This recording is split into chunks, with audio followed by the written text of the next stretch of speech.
The cigarette smoke hung thick and acrid in the fluorescent light of the operations room, swirling around the portrait of Erich Honecker. Major General Karl-Heinz Schubert, a man whose face was a roadmap of party loyalty and bad sleep, leaned back in his chair, a thin smile creasing his lips as he watched the flickering television screen. On the screen, a KGB propaganda reel was playing, not for public consumption, but for the amusement of the Stasi leadership. It was a poorly dubbed Western news report, quickly transitioning to a slick, homegrown counter-narrative. The footage showed a handful of brightly colored balloons, the kind children lose at a fair, drifting lazily over the rooftops of Leipzig.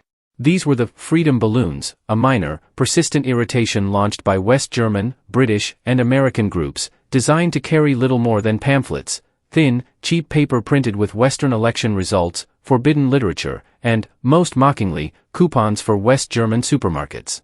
The narrator, a deep-voiced, self-assured Stasi commentator, sneered. They speak of freedom carried on the wind, comrades. A fragile, pathetic little gesture from a desperate bourgeoisie. The Reichsbürger will not be fooled by paper promises that float in the air. Their little paper airships are merely litter for our streets and kindling for our furnaces.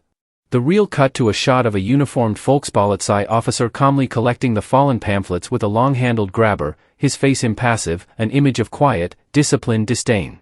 A ripple of low, dismissive laughter went around the table. Colonel Volkerbar, a rising star in the Hauptverwaltung Aufklärung, HVA, took a drag from his Jubiläum cigarette. Litter is exactly right, Major General. The irony is, the wind carries these gifts only because they are so light, so utterly devoid of substance. If they carried anything of real value, any actual threat, they would fall before they crossed the border.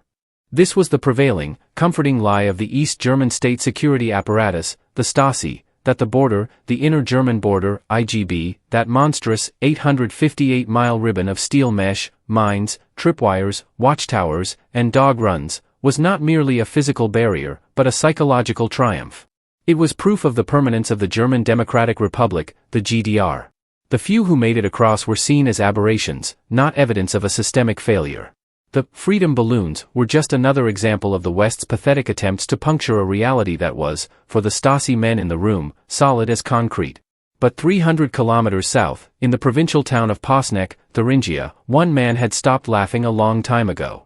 Hans-Peter Strelzig didn't look like a revolutionary. He was a 37-year-old electrician, a factory worker at the local VEB rubber plant, with calloused hands and a perpetual smudge of grease on the collar of his work shirt. He and his neighbor, Gunter Wetzel, a 42-year-old bricklayer and mechanic, shared an apartment block and a deepening, silent, existential dread. The dread was born not of a sudden event, but of a slow, suffocating realization. The promise of the GDR was a lie they were forced to live. Every promotion was conditional. Every word was monitored. Every small dream, a decent car, a holiday by the sea that wasn't the Baltic, a future for their 4 children unburdened by mandatory political conformity, was impossible. They lived in a prison whose bars were invisible until you tried to step through them. In a cluttered, oil-stained shed behind the apartment block, under the weak light of a single bare bulb, the two men were examining a tattered copy of a West German magazine, not a subversive pamphlet, but a technical journal. On the page was a schematic for a high-altitude scientific research balloon. "Look here, Gunter," Hans-Peter murmured, tracing the diagram with a dirt-stained finger. "The envelope. They say polyethylene film is best. Strong, light, resistant to cold. Where can we get enough polyethylene film to lift 8 people?" Gunter sighed, leaning against a workbench scattered with rusted tools. "Polyethylene film? That's rationed, Hans. The Stasi tracks everything big like that. We're building a balloon the size of a church, remember? We'd need tons of the stuff. We can't order it. We can't steal it. It's impossible." The silence in the shed was heavy, filled with the weight of the impossible. The clock was ticking not toward an arrest, but toward the crushing inevitability of a dead-end life. The Strelzig and Wetzel families, 4 parents, 4 children, were not just contemplating escape, they were contemplating survival. "Then we find something else," Hans-Peter said, his voice low, firm, his eyes never leaving the magazine. His gaze drifted from the technical drawing to a stack of fabric scraps in the corner, remnants of his wife Doris's home sewing projects. Cotton. Heavy, porous, flammable, but available. Everywhere. "Bedsheets," Gunter scoffed, an edge of desperation in his voice. "We'd need a kilometer of bedsheets, Hans. And they leak air like a sieve. We make them waterproof. We sew them together," Hans-Peter countered, his mind already racing, calculating. We tell the wives we are making huge tents for a new summer camping craze. We use their skill. We use their knowledge. We use the one thing the Stasi would never suspect: domestic monotony. The audacity of the idea was staggering, its absurdity a kind of shield. The West sent paper pamphlets on the wind. Hans Peter and Gunther would send an entire family, 2 entire families, on a massive patchwork of humble, everyday textiles. They wouldn't need a high-tech gas. They would use the heat from an open flame, a homemade hot air balloon. The technology was ancient, primitive, almost insultingly simple. The Stasi men laughed at the flimsy high-tech of the West, but they would never look down to see the ingenious, determined low-tech brewing right under their noses. The plan was a tapestry of hope and terror. If they succeeded, they had freedom. If they failed, the consequences for the 8 of them were unthinkable. It was a race against time and the constant, chilling possibility of betrayal, a project that required not just engineering skill, but a perfect, absolute silence. The work had begun. The first purchase, 50 meters of ordinary, white cotton sheeting from a state-run textile shop, paid for in small, anonymous installments, 1 bolt at a time. The first stitch into the fabric of their old lives had been made. The air they breathed in Posneck was stale and cold. Soon, they hoped, they would be soaring through the crisp, black air above the wall, leaving the GDR behind them, not as an afterthought, but as a terrified, spectacular defiance. The initial euphoria of the idea quickly curdled into the grim reality of execution. Hans Peter Strelzik and Gunther Wetzel, 2 men whose professional lives were governed by the rigid, predictable logic of rubber vulcanization and masonry, were now amateur aeronautical engineers. Their classroom was the technical journal, their university was the cluttered shed, and their professor was necessity. The first, immediate problem was the sheer scale. To lift a payload of 8 people, the 2 couples and their 4 children, ranging in age from 2 to 15, plus the gondola and the burner system, they estimated they would need an envelope with a volume of at least 2,000 cubic meters. This was not a garden shed project. This was a feat of civil engineering, requiring a fabric surface area measured in the hundreds of square meters. The material of choice, or rather, necessity, was cotton. Doris Strelzik and Petra Wetzel were initially told the fabric was for a massive, secret project, a bizarre, custom-made circus tent their husbands were building to earn extra marks on the side. The sewing fell to them.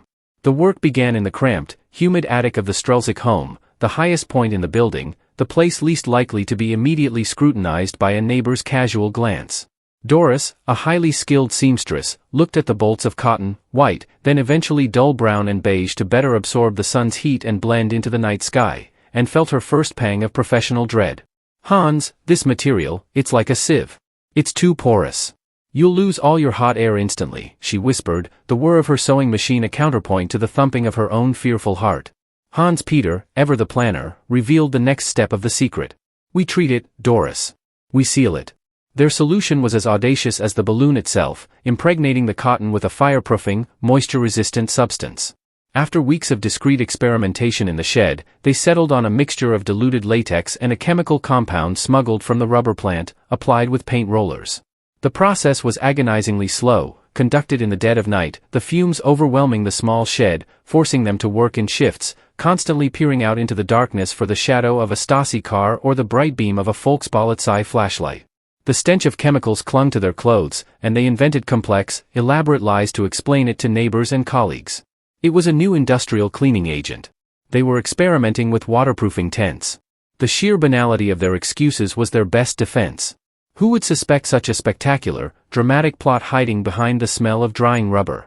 Meanwhile, Gunther Wetzel, the mechanic, tackled the propulsion system. A hot air balloon needs a powerful, reliable burner. This was the most overtly technical and dangerous part of the plan. He started scavenging materials from junk heaps and industrial scrap. The final design was a makeshift marvel of GDR ingenuity, a giant, custom-fabricated ring burner constructed from sections of stovepipe and salvaged plumbing. The fuel was the next hurdle. Liquid propane was the only viable option. They managed to acquire 4 large, 11-kilogram propane tanks, the standard size used for cooking and heating, labeling them officially as reserves for a friend's distant cabin. Gunther then engineered a manifold to connect them all, running the high-pressure gas through a coiled copper pipe to atomize the fuel before it hit the enormous flame. This was the engine of their freedom, a collection of parts that, under West German law, wouldn't pass a basic safety inspection, but under the harsh judgment of the GDR border guards, had to be perfect. The sheer volume of material needed forced them to involve the children in simple, repetitive tasks, keeping them innocent of the true purpose but necessary for the labor. The Wetzel sons, Peter and Andreas, and the Strelzyk children, Frank and 2-year-old Egbert, were told the project was the biggest kite or tent ever made. The constant presence of the children, their playful noises echoing through the house, ironically added another layer of protective camouflage.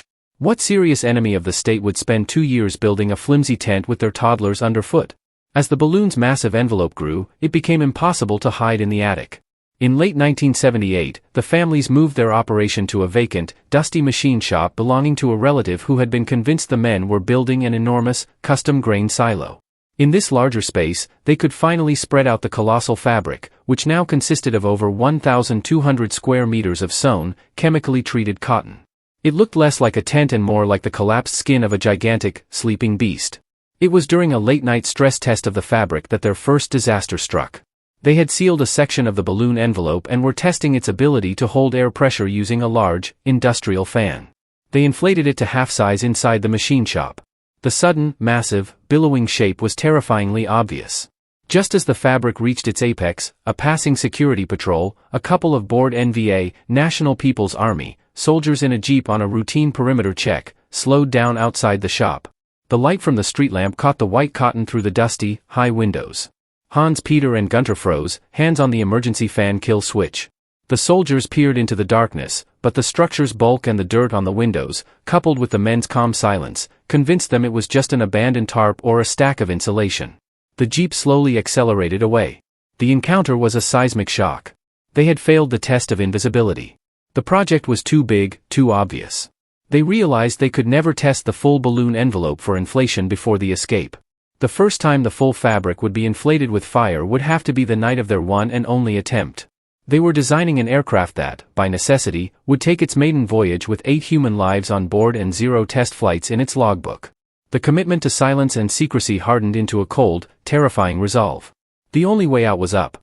The first true test, the test of life and death, came in the early hours of March 10, 1978, a date that would be forever marked by bitter failure and a spine-chilling close call. The massive, chemically treated cotton envelope, painstakingly sewn and rolled into an enormous, unwieldy bundle, had been covertly transported to a remote, densely wooded clearing near the village of Modleruth, known locally as Little Berlin because the border ran right through it. This was the target zone, a desolate patch of the Saale-Orla-Kreis district, far enough from their homes to limit suspicion, but close enough to the fortifications to make a quick dash to the west viable if they landed short. The 8 people, the Strelzyks, Hans, Peter, Doris, Frank, and little Egbert, and the Wetzels, Gunter, Petra, Peter, and Andreas, crammed into the family's old Wartburg 353 station wagon, the balloon bundle occupying the entire roof rack, covered by a tarp and disguised as bulky camping gear. The journey was a slow, agonizing crawl, every set of headlights on the deserted Landstrasse a potential uniformed threat. They arrived at the launch site around 1 a.m. The air was frigid, still, and perfectly black, offering the best conditions for a stable ascent. Hans, Peter and Gunter worked with feverish speed, dragging the heavy bundle out into the clearing. The children, bundled in their warmest clothes, were instructed to remain silent, the gravity of the situation finally overcoming their childhood exuberance. They knew this was not a game. First, the gondola was assembled. It wasn't a woven basket of the sort depicted in storybooks, but a crude, square platform fashioned from a steel frame and thin sheet metal, barely large enough for 8 people to stand shoulder to shoulder. It was equipped with the 4 heavy propane tanks, the complex manifold, and Gunter's custom-built ring burner, which looked more like a piece of industrial plumbing than flight equipment. Next came the terrifying moment of inflation. Unrolling the colossal envelope in the darkness felt like wrestling a giant, slippery fabric ghost. Once spread, they fired up the burners. The noise was immense, a deafening, continuous roar of combustion. Flames, 4 feet tall and fiercely hot, shot into the mouth of the fabric. They watched, mesmerized, as the thin cotton slowly, majestically began to rise, its shape taking definition against the starless sky. The heat was radiating outward, intense and palpable, pushing back the cold night air. The envelope finally stood upright, a towering, bulbous leviathan, approximately 28 meters high. It was magnificent. It was terrifying. But as the seconds stretched into minutes, the balloon, now fully inflated, refused to lift the gondola. Full throttle, Gunter. More heat. Hans Peter yelled over the roar. Gunter cranked the valves, increasing the flow of propane. The flames became an inferno, their color shifting from deep orange to the aggressive blue of perfect combustion. The balloon strained, the thin sheet metal of the gondola creaking under the stress. It lifted perhaps 1 meter off the ground, then settled, stubbornly, heavily, refusing to truly break free. "It's the weight," Gunter shouted, desperation raw in his voice. "We miscalculated. The fabric treatment added too much weight. The cotton is too heavy." The calculation was simple and brutal. The total mass of the sealed cotton, the steel frame, the burner, the fuel, and the 8 bodies, exceeded the lifting capacity of the heated air. They had been working with theoretical models based on much lighter nylon or polyethylene. Their real-world, cotton creation was a beautiful, burning anchor. Frantically, they began throwing out everything non-essential, the heavy tools, the emergency provisions, even their shoes. Anything to shed mass. It was useless. After 30 minutes of continuous, roaring operation, one of the propane tanks ran dangerously low. They had wasted half their fuel just trying to achieve neutral buoyancy. Hans-Peter made the call, his voice choked with defeat. "Shut it down. Abort. If we burn through all the fuel here, we walk home. We have to save the rest." The roaring ceased, plunging the clearing into a disorienting silence, broken only by the crackle of residual heat and the frantic pounding of 8 hearts. The colossal balloon collapsed in on itself, a giant sigh of failure, landing softly on the frozen ground. They worked until dawn to collapse, roll, and disguise the balloon. Exhausted, defeated, and smelling heavily of burnt cotton and gas, they packed the Wartburg. As the sun began to rise, casting long, pale shadows across the clearing, Gunter stopped dead. "Hans, look." Sticking out of the frozen mud, right beside the flattened gondola footprint, was the brass casing of a spent NVA tracer bullet. It was proof of a hidden military exercise, a temporary change in patrol routes, or perhaps even a live-fire border training operation in the adjacent woods. More terrifyingly, just 200 meters away, where they had set up the balloon, a small, heavily used observation post had been temporarily abandoned. It was manned by the Grenztruppen der DDR, border troops. The Grenztruppen were tasked not just with observation, but with preventing border provocations by all means.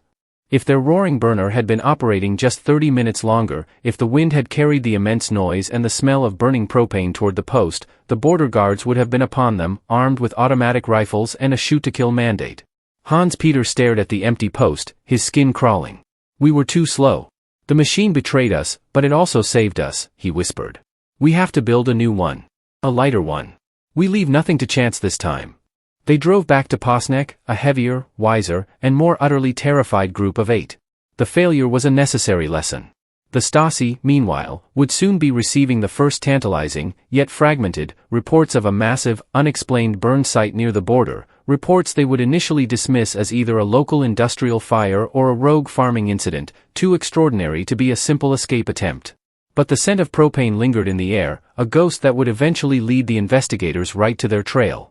The failure of the first balloon, dubbed Fatty by Hans-Peter in a moment of bleak gallows humor, had been a catastrophic, expensive, and near-fatal learning experience.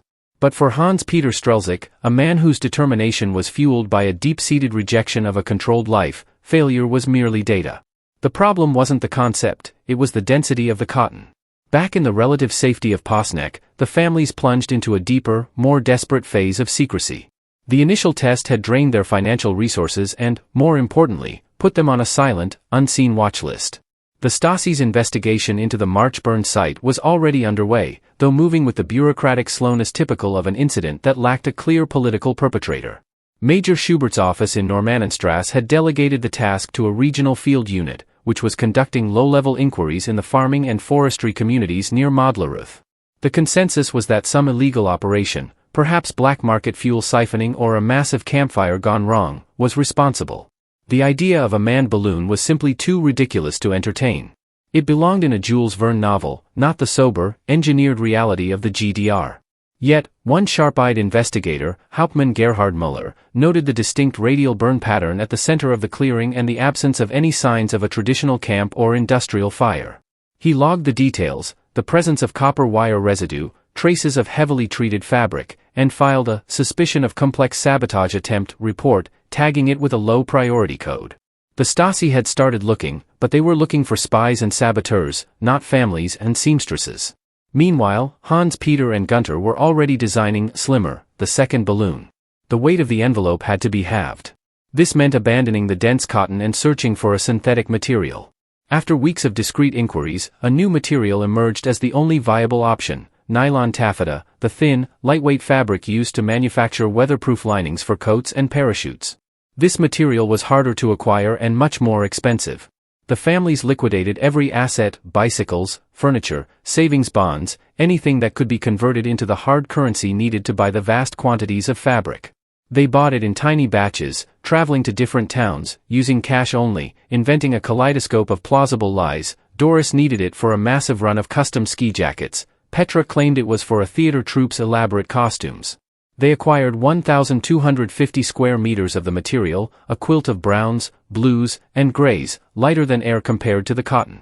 The sewing process itself became an exponentially more difficult task. The nylon was slippery, easily snagged, and demanded precision. They moved the entire operation back into the Strelzyk's attic, the sheer volume of fabric now a constant, terrifying presence. The attic door was locked, and the children, now older and acutely aware of their parents' strained silence, were tasked with guarding the staircase. The biggest challenge was the seams. To withstand the forces of wind and hot air, the seams had to be industrial strength. Doris and Petra worked for 4 months straight, stitching the hundreds of individual panels together on their modified household sewing machines, using over 5 kilometers of thread. The constant whirring of the machines was masked by loud radio broadcasts and the clatter of everyday life. Each seam was double-stitched and then treated with a special, quick-drying sealant to maintain the hot air.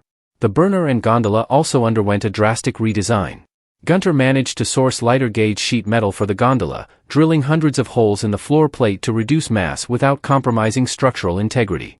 The old, heavy copper manifold was replaced with lighter aluminum tubing. The burner was refined, less bulky, more efficient, focusing the flame more intensely. The strain on the families was immense. The 4 adults operated on a schedule of exhaustion and paranoia. Every knock on the door, every unfamiliar car on the street, sent a jolt of ice through them.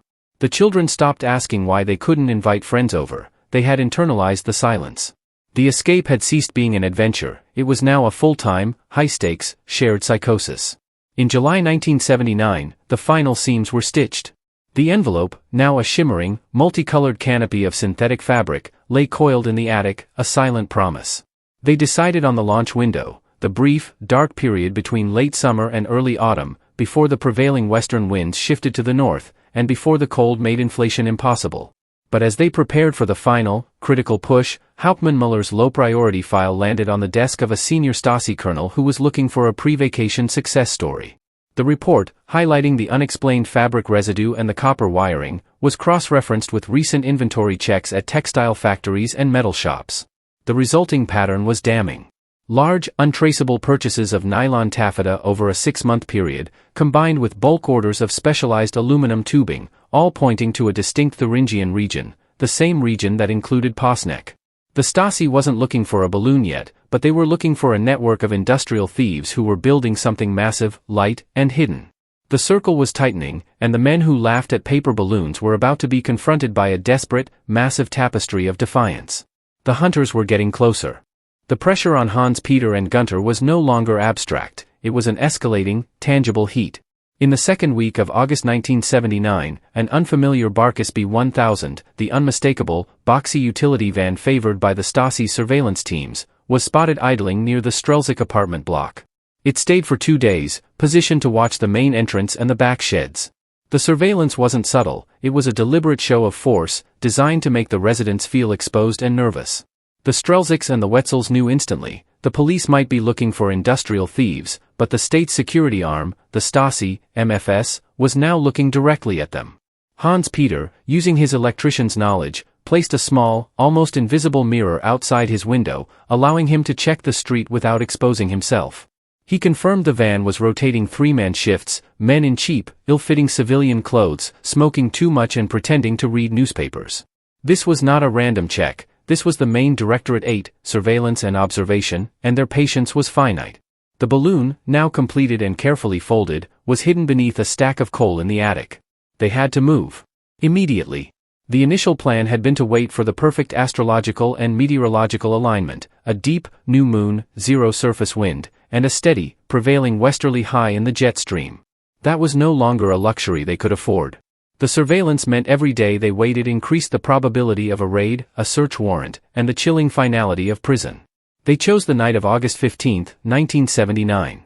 The weather was far from ideal, a low-lying fog was predicted, and there was a slight, unpredictable surface breeze, but the opportunity was now or never. The execution had to be flawless, the coordination between the two families absolute. They invented a story for the children and any potential eavesdroppers. They were taking an impromptu, final camping trip to the forest before school started. They packed normal clothes, food, and, most crucially, the 4 heavy propane tanks, labeling them for a new, powerful camping stove. The massive nylon envelope, weighing only 180 kilograms, was rolled tightly and squeezed into a heavy-duty trunk, which Hans Peter then loaded onto the roof of the Wartburg. Gunter loaded the metal gondola, disguised as an irrigation system frame, onto his own Trabant P601, a 2-stroke testament to GDR manufacturing mediocrity. The 2 cars set off in tandem, a perfectly mundane, slightly overloaded convoy of 2 families going on a summer holiday. They drove south again, avoiding the site of the first failure. The new target was a clearing near the hamlet of Oberlemnitz, deep in the Thüringer Stiefelsberg, Thuringian Slate Mountains, closer to the fortified border segment known for its deep, narrow ravines, which offered natural cover. The drive was pure agony. Every kilometer brought them closer to the fringe strip, the heavily restricted area along the border where police and military presence was constant. They passed 2 Grenztruppen checkpoints, where young, heavily armed soldiers in the distinctive gray-green uniforms glanced with bored indifference at their papers and their camping equipment. Their cover held. They reached the clearing at 11:30 p.m. The air was thick with the scent of pine needles and damp earth. A thin mist was beginning to form, limiting visibility, a double-edged sword. It obscured them from distant watchtowers but also made navigating the flight path treacherous. They worked with a silent, frantic efficiency honed by months of fear. The gondola was assembled first, the burner rig mounted, and the 4 propane tanks secured to the steel frame. Then, the careful, deliberate process of unrolling the vast nylon envelope began. The fabric was so light that the surface breeze, though slight, immediately became a problem, tugging and billowing the huge sheets. "Anchor it. Hold the corners down," Gunter barked, scrambling to place heavy rocks on the edges. Hans Peter, his hands shaking slightly, grabbed the ignition switch. He looked at his wife and children, their faces pale and illuminated by the weak moonlight. "This is it, Doris," he mouthed. At 12:45 a.m., Hans Peter ignited the burners. The roar this time was different. It was higher-pitched, more focused, and terrifyingly loud in the dead forest silence. The massive envelope inflated quickly, the lightweight nylon responding immediately to the intense heat. Within minutes, the balloon was erect, a towering, silent sentinel against the night sky, its sheer scale a mockery of the secrecy that had birthed it. The 8 people piled into the gondola. It was a tight, desperate squeeze. The children were placed in the center, protected by their parents. Hans Peter held the ignition toggle, ready to commit to the ascent. The gondola began to lift. It cleared the ground, rising slowly, smoothly, effortlessly, unlike the failure of Fatty. Then, disaster, swift and agonizing. A spark, a tiny, stray ember from the fierce, open burner, was caught by the draft. It spiraled upward and landed on a seam near the crown of the enormous nylon dome. The heat-treated fabric did not ignite in a flash, but it melted. A small hole, the size of a man's fist, appeared in the nylon. Instantly, the pressurized, superheated air began to escape. The majestic lift ceased. The balloon, which had reached an altitude of perhaps 20 meters, began to sink, accelerating its downward plunge toward the dense forest canopy. The family screamed, a collective, horrified sound swallowed instantly by the surrounding trees. The gondola slammed into the forest floor, the impact shattering the stillness and buckling a section of the steel frame. No one was seriously hurt, but the propane tanks were violently jarred, and the burner rig was tilted precariously. They were down. They had traveled less than 100 meters, and their magnificent machine was now a wreck of melted nylon and twisted metal, sprawled uselessly on the edge of the forest. The wind, their invisible enemy, continued to tug at the massive, collapsed material. The sound of the roaring burner, though brief, had been immense. It was loud enough to be heard clearly at the nearest Grenztruppen watchtower, less than 5 kilometers away. They had mere minutes. "Everybody out! Now!" Hans Peter roared. He grabbed a knife and began slashing viciously at the massive nylon envelope. The whole thing had to be destroyed, rendered unrecognizable, before the border guards arrived. The only thing worse than failure was being caught with the physical evidence of this colossal, premeditated act of defiance. The failure was a sign that the Stasi had been right to worry, the premature launch, a spectacular warning that they were running out of time. The balloon had died, but the escape attempt was far from over. The next hour was a blur of frantic, survival-driven effort. The adrenaline was surging through the 8 people, overriding the shock and the pain of the rough landing. The roar of the initial burnout and crash had been momentary, but the silence that followed was heavy with danger.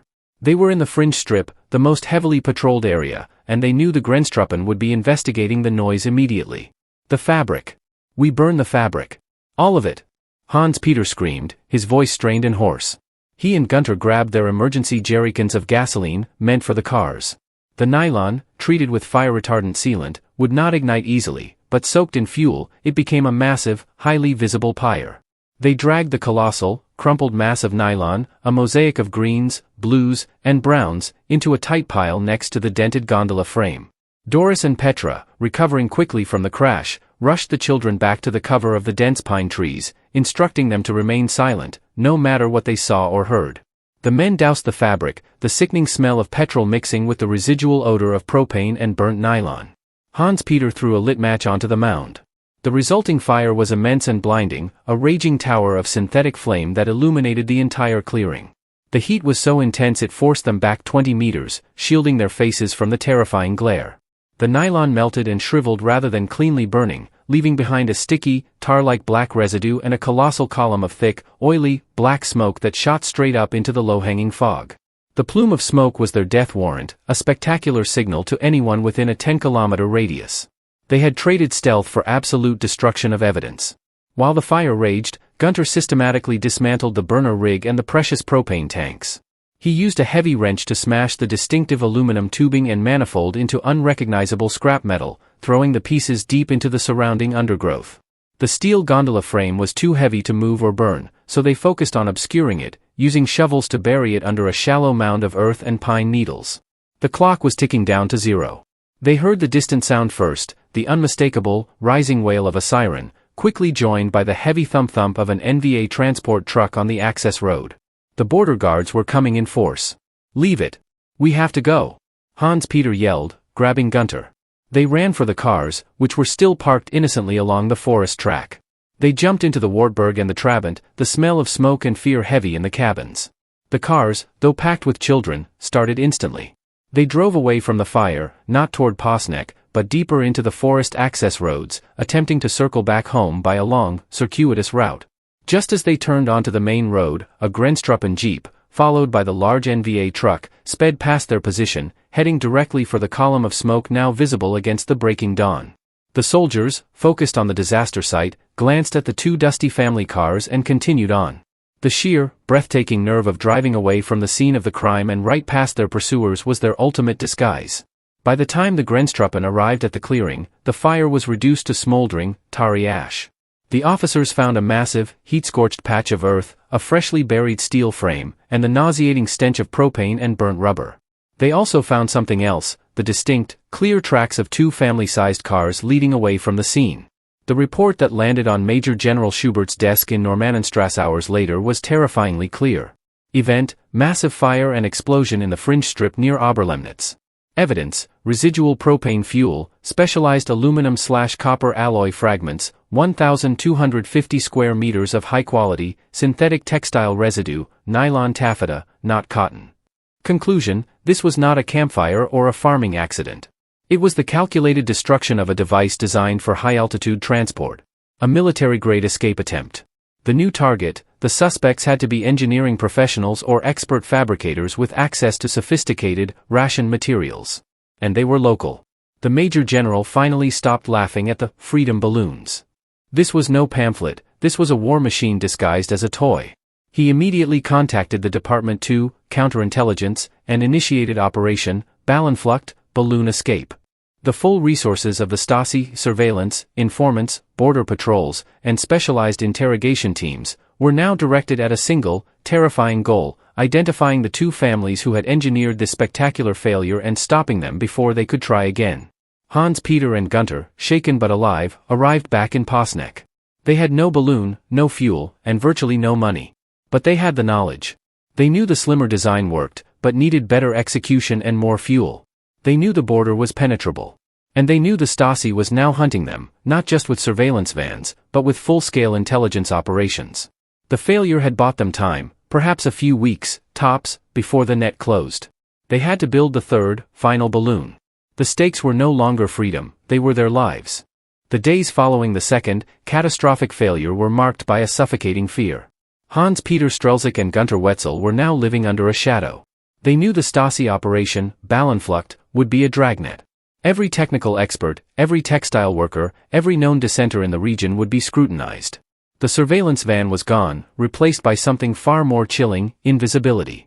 The Stasi was now relying on its network of IMs, informal collaborators, neighbors, and colleagues who might unknowingly betray a casual comment or an odd purchase. They had perhaps 2 weeks before the net, cast wide by Major General Schubert, started pulling tighter around Posneck. The two families held a secret meeting late one night in the Strelziks' cold, darkened basement. The air was thick with desperation, but also a renewed, hardened resolve. They were no longer amateurs, they were seasoned escape artists on a second-to-last chance. "We have to stop making mistakes," Hans-Peter declared, laying out the charred remnants of the nylon taffeta and a large sketch pad. "The design is sound, but we need 2 things, more lifting power and a flame shield to protect the envelope from the burner." Gunter agreed, his face etched with fatigue. "The material is too light for the heat of the open burner. We need to focus the flame, increase the temperature, and protect the skirt. We must also increase the volume of the balloon." The final blueprint for the third, desperate attempt, which they mentally dubbed the Phoenix, called for an even more colossal envelope, 2,500 cubic meters in volume, requiring over 1,300 square meters of fabric. The fabric acquisition became a terrifying logistical nightmare. Buying it locally was suicide. Hans-Peter hatched a plan that was as brilliant as it was risky. He would travel alone to the Soviet sector of East Berlin. The capital, with its constant flow of international traffic and larger state-run department stores, offered a better chance of anonymity. Posing as a traveling textile salesman, he used the last of their savings, bundles of tightly wrapped Ostmarks, to buy rolls of synthetic fabric in tiny increments from multiple shops across the city over 5 agonizing days. The fabric he returned with was a patchwork of every shade of brown, gray, and camouflage green he could find. While Hans-Peter was gone, Gunter refined the burner system. The fatal spark that caused the last crash was his obsession. He rebuilt the burner with a crucial addition, a stainless steel skirt and baffle plate, salvaged from an old industrial furnace. This skirt would hang just below the mouth of the balloon, forcing the flame to mix with the air and spread the heat more evenly while preventing stray sparks from reaching the nylon. He also calculated that they needed a 5th propane tank to ensure enough burn time for a 20-minute flight. Acquiring the final tank involved an elaborate, high-risk deception at a small-town gas depot, convincing the attendant he was a rural farmer preparing for the winter. The two wives, Doris and Petra, now fully aware of the stakes, began the monumental task of sewing the new envelope. They moved the operation to the most secure location they could think of, the unused, cavernous cellar of the Wetzel home, covering the single, high window with heavy black cloth. The cellar was damp, cold, and insulated by 2 feet of concrete, muffling the relentless sound of the sewing machines, which they now ran almost 20 hours a day. The children were given their final, binding instruction: absolute silence. They understood that this time, their parents were not building a tent, they were building their escape from something dark and terrible. As the women stitched, the Stasi net tightened. Hauptmann Muller's team had traced the flow of high-quality nylon taffeta and aluminum tubing back to their region. They established a profile: 2 family men, potentially factory workers or technicians, with access to sophisticated tools and married to expert seamstresses. In Posneck, a low-level IM, a disgruntled colleague of Hans-Peter's at the rubber plant, reported a suspicious observation. Hans-Peter Strelzik had recently been seen with unexplained grease stains on his shoes and an unusual, lingering smell of propane on his coat, and had taken an unapproved, long-distance trip to Berlin. Muller cross-referenced this report with a list of all technical workers who had recently put in leave requests or had suspicious expense reports. The names Strelzik and Wetzel emerged from the long list. The Stasi wasn't waiting for a third attempt. On September 15, 1979, Major General Schubert signed the warrant for interrogation and detention. The date of the arrests was set for September 18. The MFS planned to raid both the Strelzik and Wetzel apartments simultaneously at 6 a.m., guaranteeing they would be asleep and minimizing public visibility. The families had to be gone before the sun rose on the 18th. They had 3 days. The final piece of the balloon was stitched in the late hours of September 16. The huge, heavy bundle lay in the cellar, a multi-ton shroud of hope. They had enough fuel for one, and only one, final ascent. Hans-Peter received a chilling, anonymous phone call the next morning. It was a former schoolmate, now a low-level clerk in the local Volkspolizei station, risking everything to offer a cryptic warning. Hans, they are looking for you. The police, the other police, they are asking very specific questions about you and Gunter. Leave now. Today. The plan immediately accelerated. They would launch that very night, September 16, 1979. They didn't have time to wait for the ideal weather. They only had time to live or die trying. The two families, now fugitives on the edge of capture, began the final, desperate packing.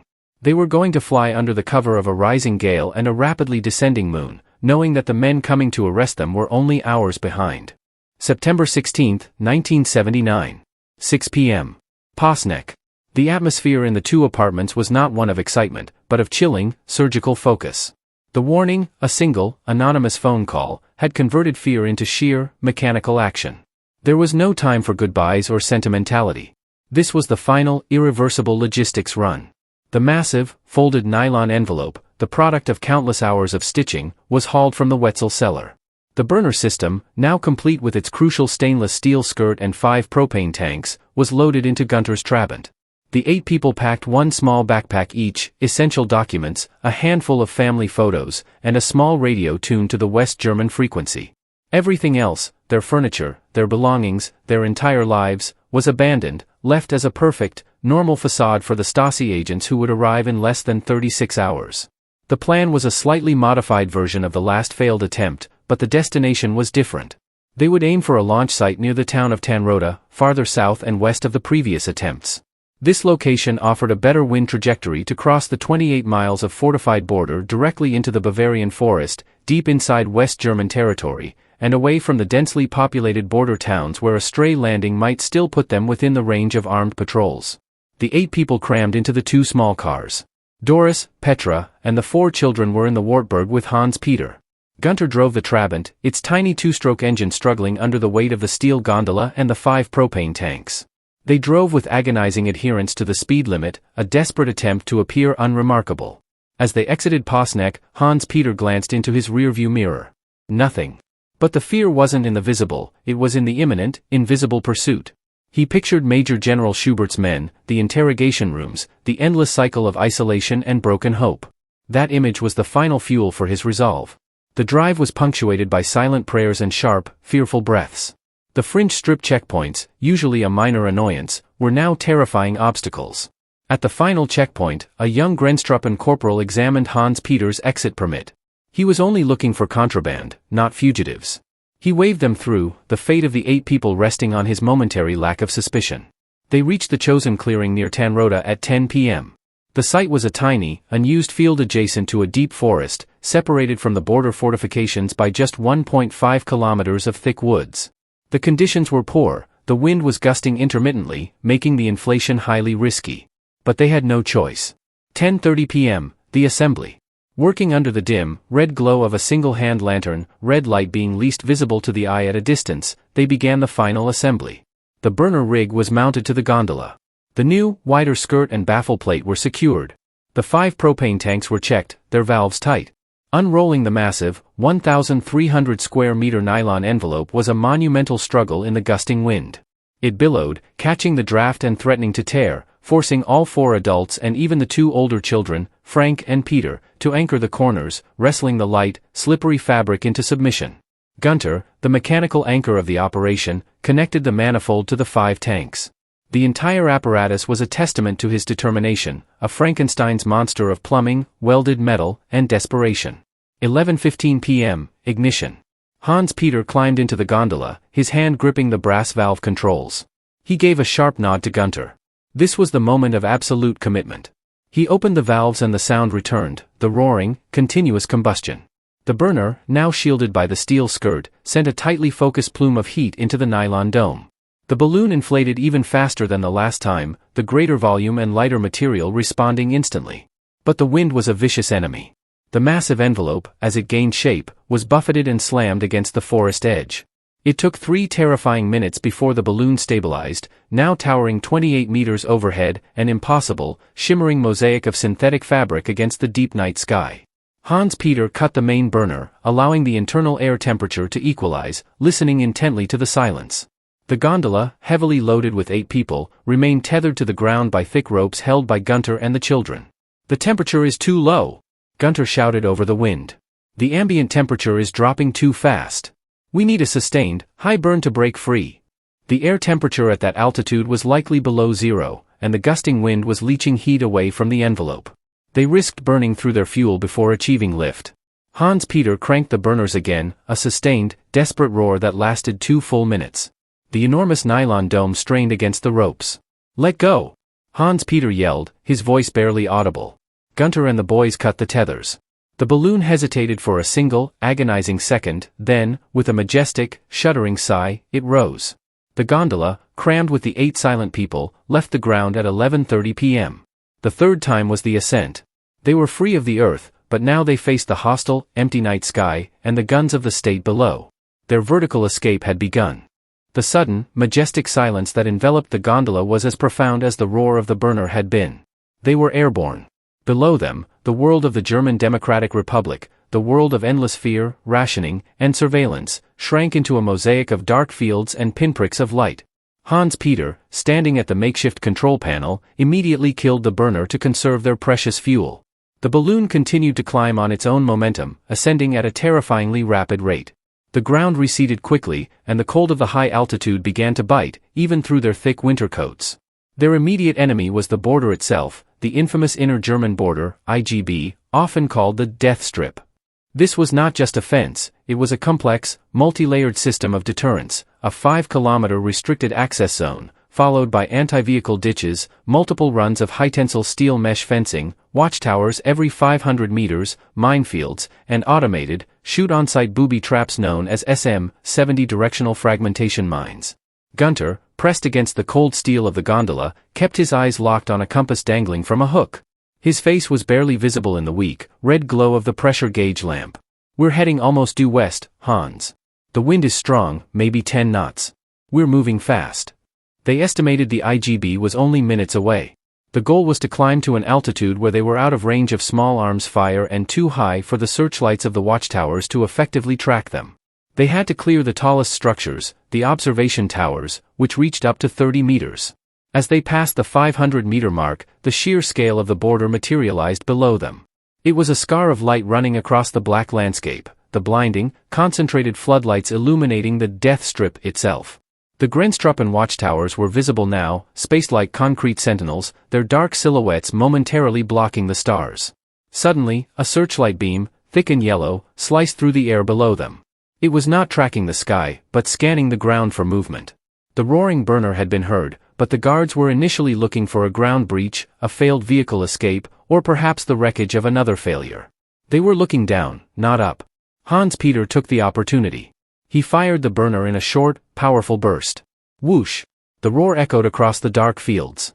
The blast of heat added another 100 meters of altitude, lifting them rapidly out of the most dangerous zone. The noise, however, alerted the Grenztruppen in Tower 44. The guard, a young Unteroffizier, grabbed the radio handset. "Tower 44 to Sector Command. Immediate report of highly unusual aerial noise.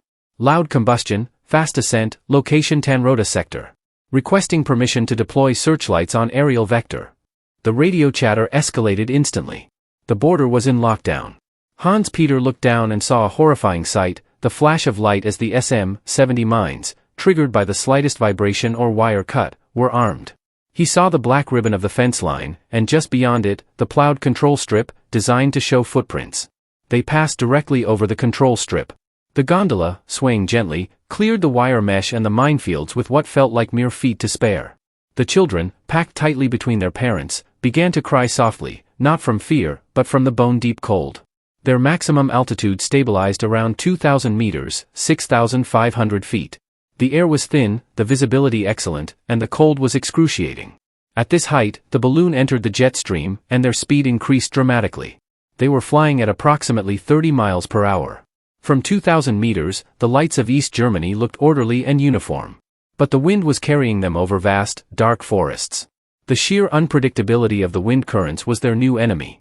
They were at the mercy of the atmosphere, with limited control over their direction, and the realization dawned on them. They had no idea exactly where the border was, or if they had actually cleared it.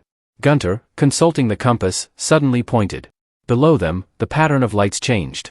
On one side, the uniform, yellow-tinged, low-wattage bulbs of the GDR. On the other side, a scattering of brighter, whiter, more haphazard street lighting, and a distinct, modern highway.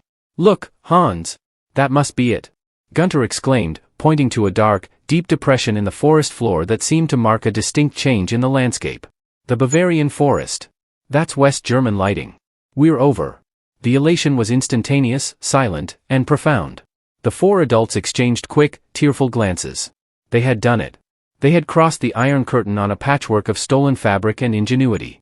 But the danger was not over. They had crossed the line, but they were still 6,500 feet in the air, rapidly running out of fuel, and drifting into an unknown, rugged landscape where a crash landing could be just as fatal as a capture. The challenge was no longer escape, but survival. The moment of elation was immediately supplanted by the cold, stark realization of their precarious position. The air temperature was plummeting, and the lack of sustained heat meant the air inside the colossal nylon envelope was cooling fast. The balloon's vertical velocity was stabilizing, then slowly, agonizingly, it began to descend. Hans Peter, his hands numb, had to act. He fired the burner again, a short, sharp burst to check the pressure. The flame was weak, the pressure gauges on the fifth, most recently acquired tank showing dangerously low reserves. "We have to start the descent protocol, Gunter.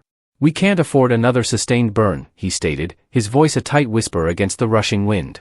"We glide for as long as possible, and we save the last burst for just before impact."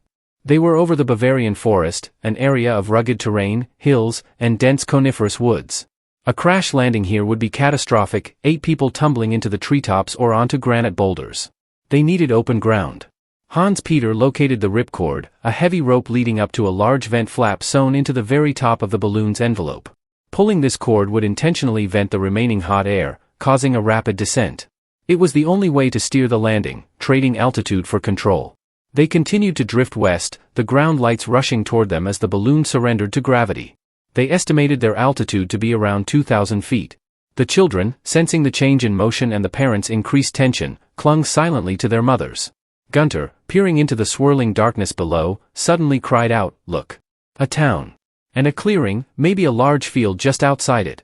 Below them, a cluster of lights resolved into a small Bavarian hamlet. Just to the north of the lights was a large, black expanse, a recently harvested field. It was their only target.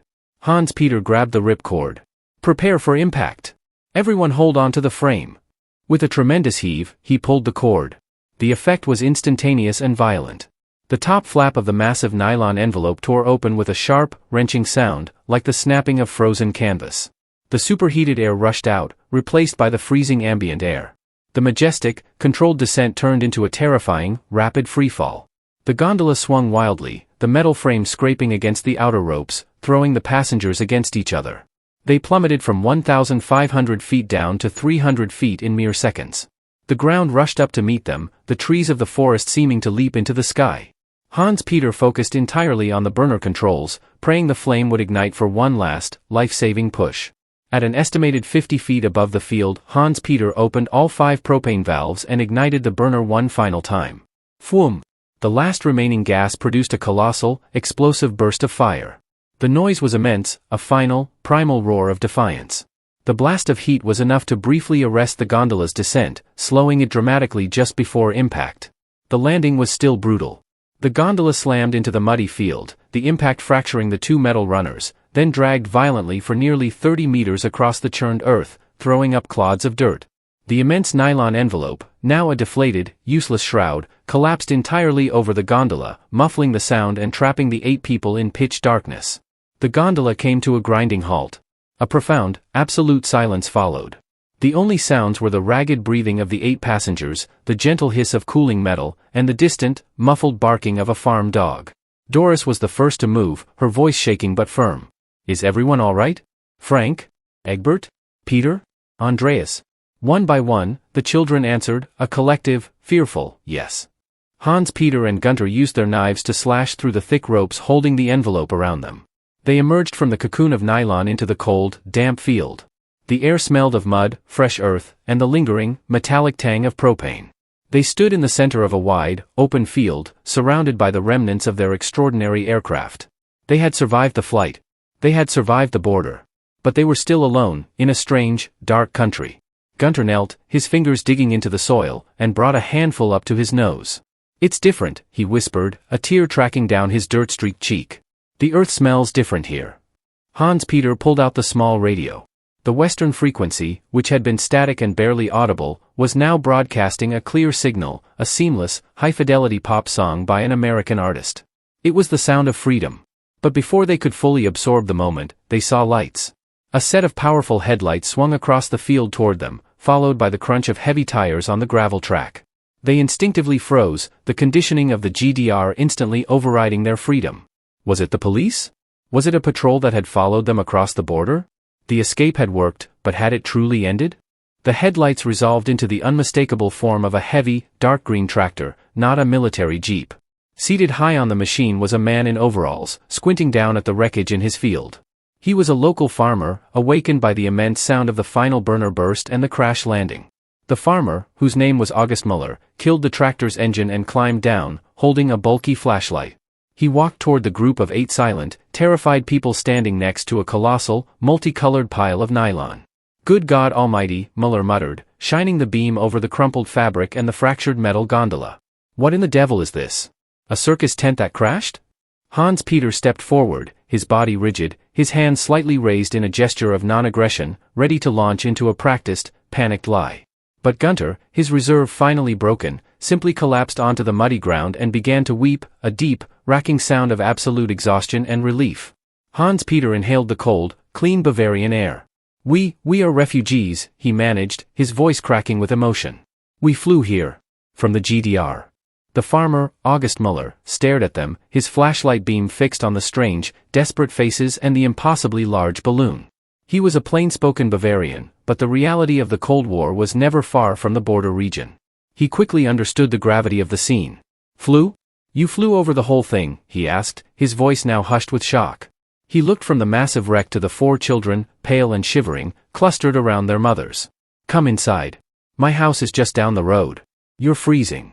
Within minutes, the Strelzik and Wetzel families, the architects of the impossible balloon escape, were sitting in the farmer's warm, brightly lit kitchen, drinking hot milk and trying to process the sudden, jarring transition from the darkness of the communist state to the fluorescent reality of a West German kitchen.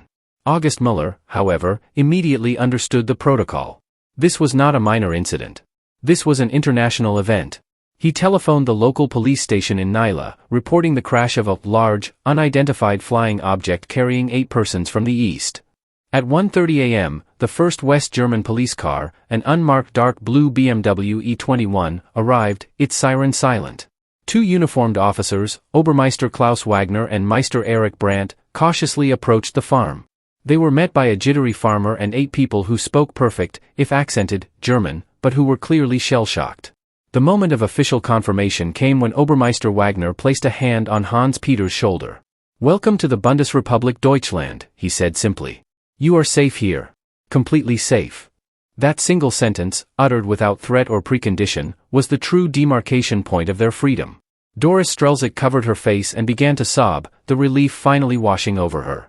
The officers quickly secured the crash site, recognizing the massive nylon envelope and the unique burner as vital evidence. The wreckage of the Phoenix was carefully photographed and marked.